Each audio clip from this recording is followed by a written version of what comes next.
The gardening season may be winding down, right? But don't hang up your gloves just yet. Autumn isn't the end. It's the beginning of next year's success. Most gardeners think cover crops are only for big farms. But that's not true. Even in a small backyard bed, these plants can rebuild depleted soil, stop weeds in their tracks, and supercharge fertility. They don't feed you, they feed your soil.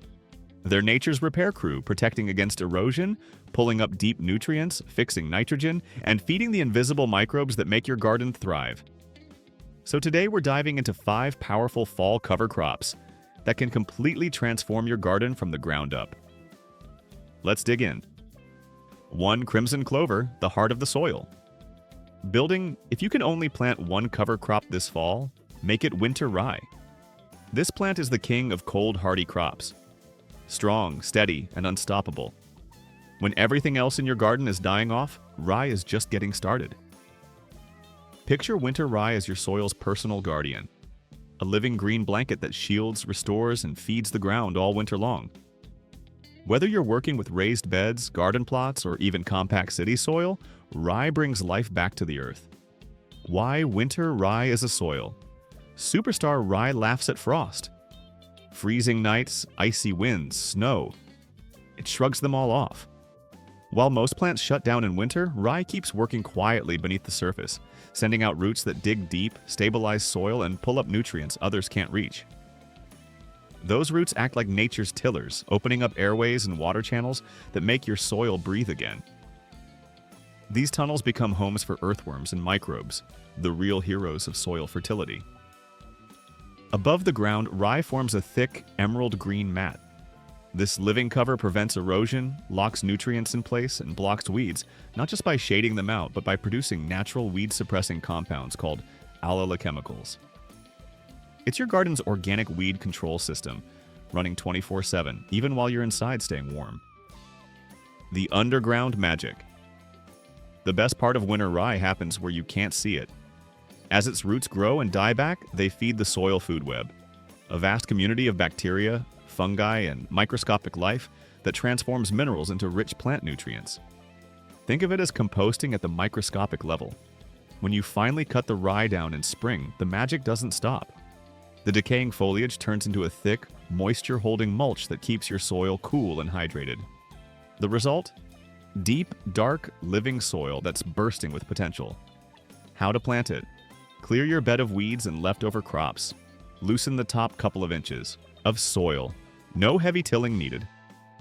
Scatter seeds evenly, 1 to 2 lbs per $1,000 STUFT. Rake in about an inch deep, water gently, and let it grow. Plant 4 to 6 weeks before your first frost. That's enough time for rye to take root and get cozy before winter arrives. Within 2 weeks, you'll see a lush green carpet forming, a sure sign your soil is protected. Through winter and into spring, even under snow, rye keeps working quietly. Its roots hold nutrients, prevent erosion, and stabilize your garden through freezing weather. When spring sunshine returns, rye bursts back to life. Before it flowers, usually in early spring, cut it down close to the soil. Either leave it as mulch or lightly mix it into the top layer. Both ways, you'll end up with dark, soft, nutrient-rich earth that's ready for anything. Quick tips. Combine rye with crimson clover to add nitrogen. Don't sow too late. It needs time to establish. Wait 2 to 3 weeks after cutting before planting delicate seeds. The takeaway winter rye doesn't need attention or flash. It just works, protecting, healing, and preparing your soil while you rest through the winter. When spring arrives, your plants will show it. Stronger roots, greener leaves, and vibrant growth. If your garden could wear a coat through winter, a warm, nourishing, self-healing one, that coat would be winter rye. 2. Winter rye, the champion of cold weather soil building. If winter rye is the muscle, crimson clover is the heart of your garden's recovery. It's one of the most beautiful and beneficial cover crops you can plant. When it blooms, it transforms your garden into a sea of velvety red. But beneath that beauty lies a powerhouse of natural fertilizer production. Nature's nitrogen factory. Crimson clover belongs to the legume family, a special group of plants that literally make fertilizer out of thin air. It partners with friendly soil bacteria called rhizobium, which attach to its roots and pull nitrogen straight from the atmosphere. That nitrogen is stored in the soil in a form your plants can use. for free. So while other plants drain nutrients, clover adds them. When you cut it down in spring, all that nitrogen is released for your next crops. Tomatoes, peppers, corn, you name it. With crimson clover, your soil becomes self-fertilizing. More than fertility, clover does more than just feed the soil, it protects it. Its roots hold the earth together, preventing erosion and compaction, while its dense leaf cover smothers weeds and shades the ground. And then there are the flowers. Deep crimson blooms that attract bees, butterflies, and hummingbirds in droves. They're not just beautiful, they're a sign your soil is alive. Many regenerative gardeners call crimson clover a transition crop because it doesn't just cover your garden, it transforms it. How to grow it clover is simple. No special prep needed. Clear your beds of bold plants. Scatter seeds evenly over the surface. Lightly rake them in, just enough to cover. Water gently and wait. It germinates in about a week, even in cool fall soil. Within a month, you'll have a thick, living carpet of green that hums with energy. You can also mix crimson clover with other crops. Pair with winter rye. Rye builds structure, clover adds nitrogen. Combine with vetch or peas for an even greater fertility boost. Cutting and turning. In late spring, before it sets seed, mow or trim your clover close to the ground. Leave the trimmings on the soil as mulch. Don't pull the roots. They'll break down slowly, feeding the microbes that make your soil rich and full of life. After a few weeks, you'll be ready to plant heavy feeders, corn, tomatoes, cabbage, in soil that feels lighter, darker, and more alive. Why it matters. Crimson clover is more than just a cover crop. It's a full-on soil restoration system. It saves you money on fertilizers, feeds pollinators, and brings your soil back to life. When you see that field of deep red flowers swaying in the wind, remember, that's your soil healing itself, one root at a time. Crimson clover gives more than it takes. It's beauty above ground and magic below. 3. Daikon radish, nature's underground engineer. Now here's a plant that might surprise you. Daikon radish, also known as tillage radish or forage radish. Most people think of it as that long white root in Asian cuisine. But in the world of soil restoration, it's nothing short of revolutionary.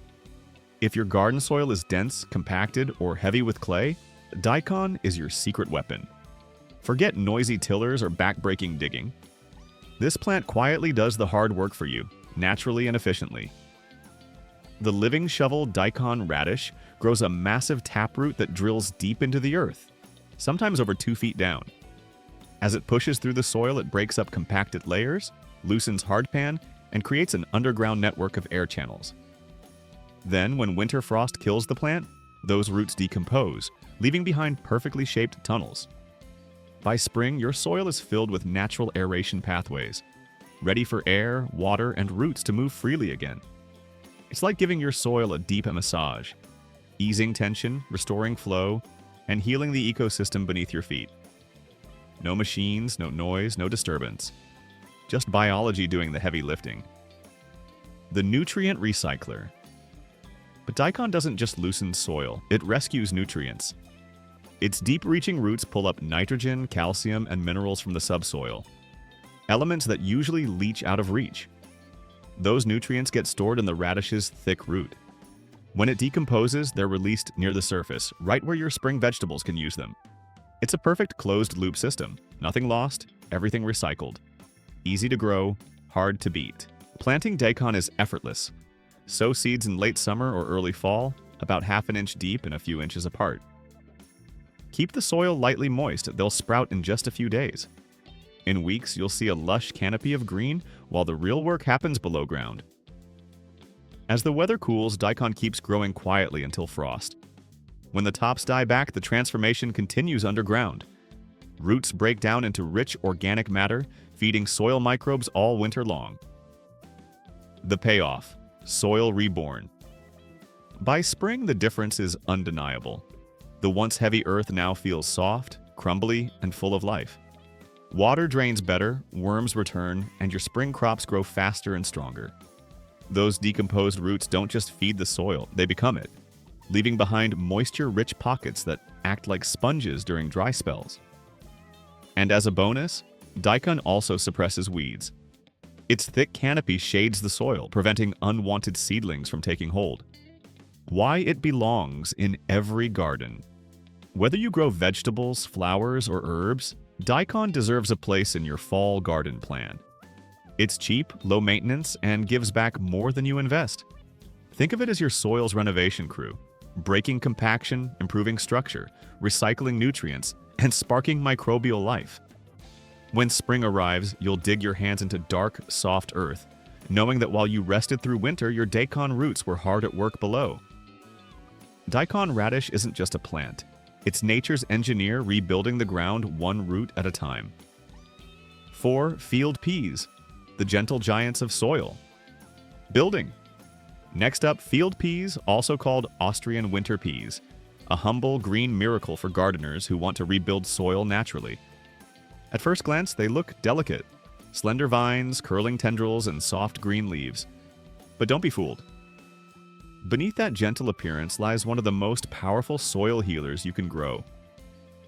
The nitrogen factory field peas are part of the legume family, which means they can harvest nitrogen straight from the air. Their roots form nodules filled with bacteria called rhizobium, which convert atmospheric nitrogen into a form plants can actually use. When the plants decompose, all that nitrogen becomes available for your next crops, feeding them naturally without any synthetic fertilizer. It's free, clean, and incredibly effective. Nature's own nitrogen factory running quietly beneath your garden beds. A blanket of protection. Field peas don't just enrich the soil, they protect it. Their fast-growing vines cover bare ground in just weeks, shielding it from erosion, heavy rain, and harsh winter winds. That lush green carpet locks in moisture, prevents weed growth, and keeps beneficial microbes active even in cold weather. They're especially powerful when planted alongside cereal grains like rye, barley, or oats. The peas fix nitrogen, while the grains build structure and add organic matter.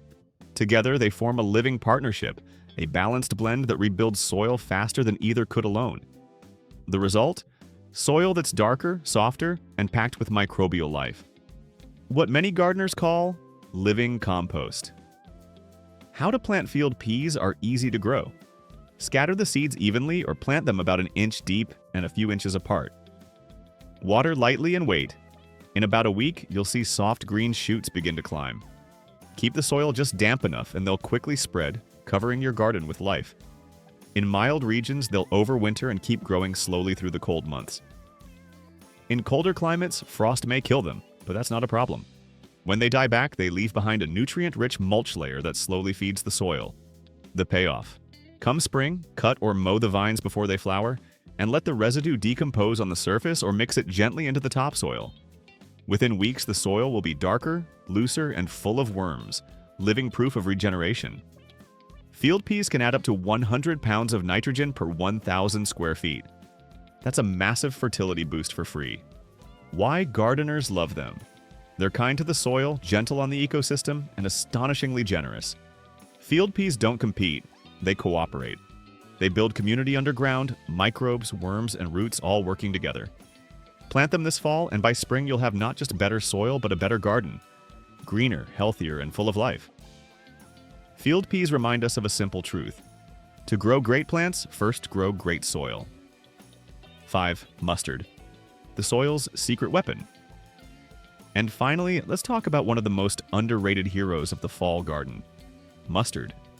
You might think of it as the yellow condiment on your burger. But in your soil, mustard is something entirely different. A powerful natural healer, a fast grower, and the ultimate detox agent for tired garden beds. Nature's soil cleanser. Mustard belongs to the Brassica family, the same clan as cabbage, kale, and broccoli, but it hides a fascinating secret. When mustard plants are cut down and mixed into the soil, they release compounds called glucosinolates. As these break down, they form isothiokeanates, the same spicy compounds that give mustard and horseradish their signature heat. That spice doesn't just wake up your taste buds, it cleans your soil. These natural chemicals act like a biofumigant, suppressing harmful nematodes, soil-borne fungi, and bacteria that cause root rot and wilt diseases. It's basically a deep cleanse for your garden. No synthetic fumigants, no harsh chemicals, just nature doing the scrubbing. If your soil has ever been hit by root knot nematodes, fusarium wilt, or clubroot, mustard is your best ally. It interrupts the life cycle of these pests and helps your soil reset, ready to grow healthy crops again. Many organic farmers rely on mustard instead of chemical treatments. That's how powerful it is. A speed demon in the garden. Beyond its pest-fighting powers, mustard is incredibly fast-growing. In just 4 to 5 weeks, it can rise knee-high, forming a lush green carpet that covers bare soil. This thick canopy smothers weeds before they sprout, prevents erosion from rain and wind, and locks in precious moisture during dry spells. While it's growing, mustard's strong roots pull nutrients upward from deep in the soil, sulfur, nitrogen, and phosphorus, storing them in its leaves. When those leaves are chopped and decomposed, the nutrients are released back into the topsoil, right where your spring vegetables can use them. It's like giving your soil a nutrient-rich smoothie before winter arrives. How to plant mustard. It couldn't be simpler. Clear your bed of old crops and debris. Scatter mustard seeds evenly across the soil. Rake them in lightly to about a 1/4 inch deep. Water gently. Within a few days, you'll see a soft green haze spreading across your garden. It germinates fast even in cool weather and grows steadily until frost. The biofumigation moment. For the strongest cleansing effect, chop your mustard before it flowers, when the plants are still lush and green. Immediately mix the chopped greens into the top few inches of soil. You'll catch a whiff of that sharp, tangy mustard scent. That's the natural fumigation reaction at work. Then let the bed rest for 2 to 3 weeks. During that time, soil microbes feast on the decomposing plants, breaking them down into rich organic matter while the natural gases disperse. What's left is soil that feels softer, cleaner, and more alive than before. The spring payoff. By springtime, your soil will have transformed. Darker, fluffier, and free from many lingering pathogens. Water drains more evenly, weeds are reduced, and plants take off faster. It's like your garden hit the reset button over winter. And if you let a few mustard plants bloom before cutting, you'll get another bonus. A pollinator paradise. Bees, hoverflies, and beneficial wasps adore mustard flowers. You'll be feeding your soil and your garden ecosystem at the same time. Mixing for maximum power. Want to supercharge your results? Combine mustard with other cover crops. Pair it with rye or oats to add more biomass. Mix it with clover or peas for extra nitrogen. This creates a cover crop cocktail that fights pests, feeds the soil, and improves fertility from every angle. The bottom line, mustard is one of the fastest, most effective tools for soil recovery you can grow. It cleanses the ground, feeds the microbes, builds structure, and restores balance, all in one season. It's quick, it's organic, and it's one of the easiest ways to reboot your garden for next year's success. So this fall, don't underestimate the humble mustard. Plant. Beneath those golden blooms lies a powerhouse of regeneration. A small seed with the strength to heal your soil from the inside out.